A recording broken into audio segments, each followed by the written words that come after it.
Alors la loi du 6 août 2015, dite Macron ou croissance pour l'activité, modifie plusieurs points sur les sociétés des professions libérales, mais en particulier sur les sociétés d'exercice libéral des professions du droit, professions juridiques et judiciaires. L'une des modifications majeures, c'est qu'aujourd'hui,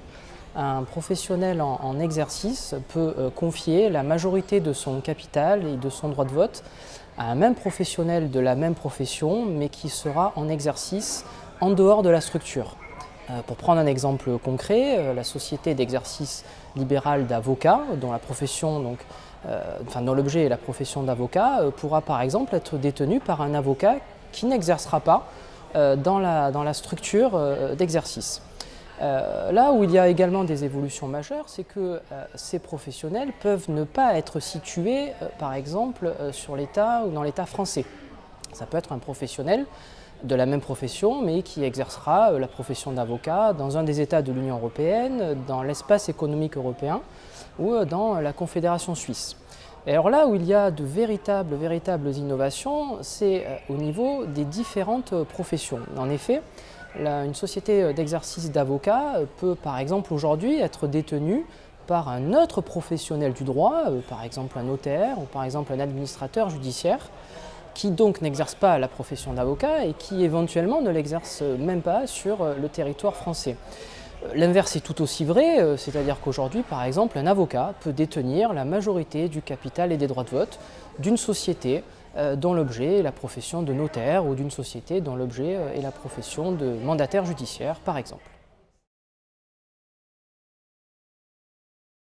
Alors, la loi Macron, la loi du 6 août 2015, crée ce que l'on appelle l'interprofessionnalité d'exercice,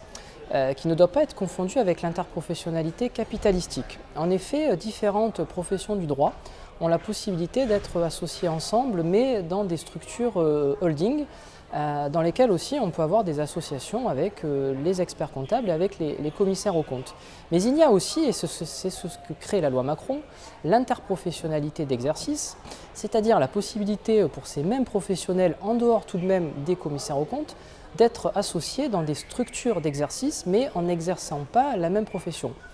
Alors il faut avoir conscience tout de même d'une chose, c'est qu'il s'agit d'une ordonnance du 31 mars 2016 qui a été prise sur habilitation de la loi Macron du 6 août 2015, mais l'on attend à ce jour le décret qui n'a pas encore été publié, si bien que la création de cette société n'est pas encore effective. Le décret doit être publié au plus tard, au 1er juillet 2017, mais selon toute vraisemblance, il devrait sortir d'ici la fin de l'année. On ne peut donc qu'encourager les professionnels concernés à se tenir prêts pour faire face à cette réforme et aux évolutions majeures qu'elle est censée apporter.